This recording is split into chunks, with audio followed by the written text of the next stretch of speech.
Dans l'eau, les sons voyagent 5 fois plus vite que dans l'air. Les dauphins émettent des clics à très haute fréquence qui se propagent devant eux et reviennent en écho vers les mâchoires récepteurs.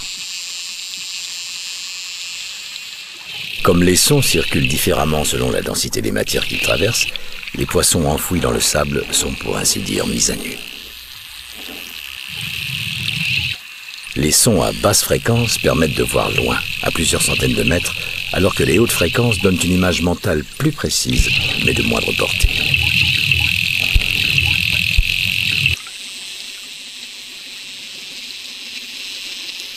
Et maintenant, c'est au petit dauphin de jouer. Il devra s'exercer très souvent pour devenir un chasseur sachant détecter.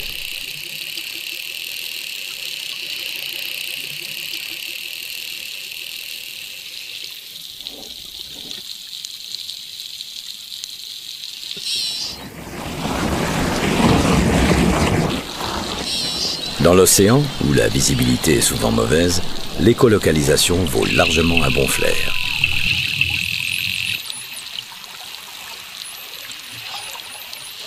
Ce sont principalement les cétacés, dauphins et consorts, qui en sont dotés. Dans la distribution des outils sensoriels, la nature n'a oublié aucun prédateur. Ceux qui n'ont pas cet ingénieux sonar, les poissons notamment, possèdent un autre sens tout aussi efficace, le toucher à distance. Tout mouvement dans l'eau génère une vibration. Ainsi, cette tortue verte émet en nageant de très légers remous.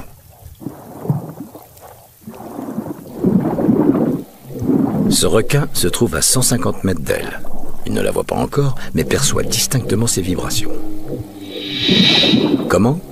Par l'intermédiaire de la ligne latérale qui court le long de ses flancs. Cette ligne est reliée à un canal interne qui capte et analyse les ondes de pression dégagées par d'éventuelles proies.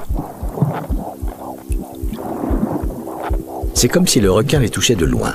Il sent leur taille et la direction qu'elles prennent. La seule inconnue concernant cette proie potentielle, c'est son goût. Et pour le découvrir, rien ne vaut le contact direct.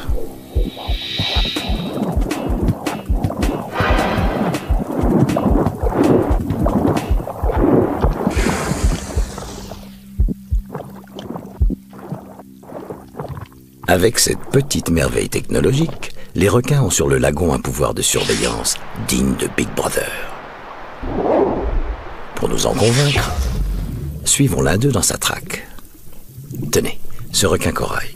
Nous en avons déjà vu un à l'œuvre. En temps normal, il est plutôt craintif et placide. Mais qu'un stimulus assez fort vienne exciter ses sens, et il est immédiatement sur le qui-vive. Il accélère le battement de ses ouïes pour y faire circuler l'eau. En respirant plus vite, il oxygène ses muscles. Et il se met en chasse.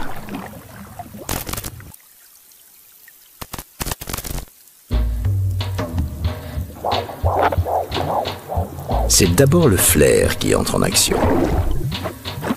L'outil numéro 1 du limier sur une piste. Ensuite, le toucher à distance. À une trentaine de mètres du but, la vue prend le relais. Mais une fois tout proche de la proie, un autre outil sensoriel se met en route. L'électroréception.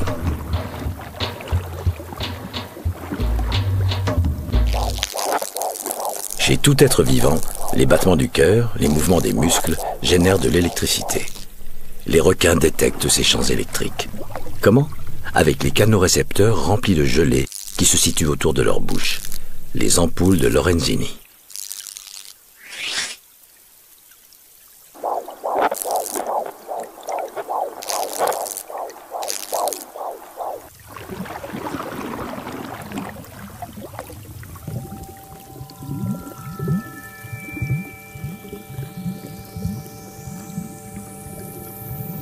Le surdoué de la famille, dans ce domaine, a vraiment le physique de l'emploi, avec sa tête en forme d'antenne.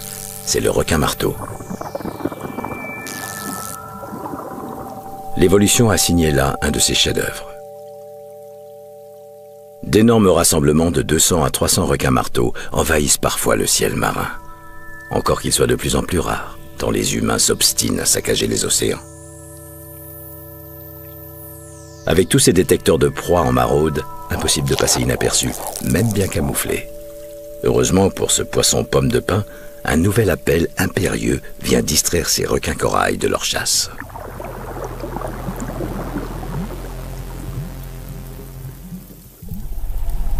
L'appel du sexe. Les femelles disposées à s'accoupler exhalent une odeur irrésistible. Les mâles convergent vers elles, déjà excités et bientôt frénétiques.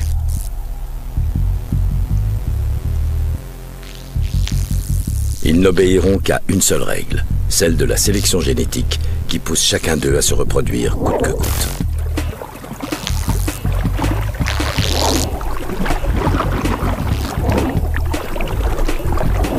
L'acte d'amour ressemble plutôt à une agression. Normal. Dépourvu de bras pour l'étreindre, le mâle doit planter les dents dans la nageoire pectorale de sa partenaire. C'est le seul moyen de la maintenir pendant l'accouplement. Pour la féconder, il possède 2 nageoires modifiées en forme de hallebarde, les ptérygopodes. Il doit tenir 5 minutes. C'est long quand on est harcelé par une bande de rivaux qui veulent vous faire lâcher prise. Et chaque fois que la femelle cherche à s'enfuir, il faut la mordre plus fort. Bref, pas du tout une partie de plaisir.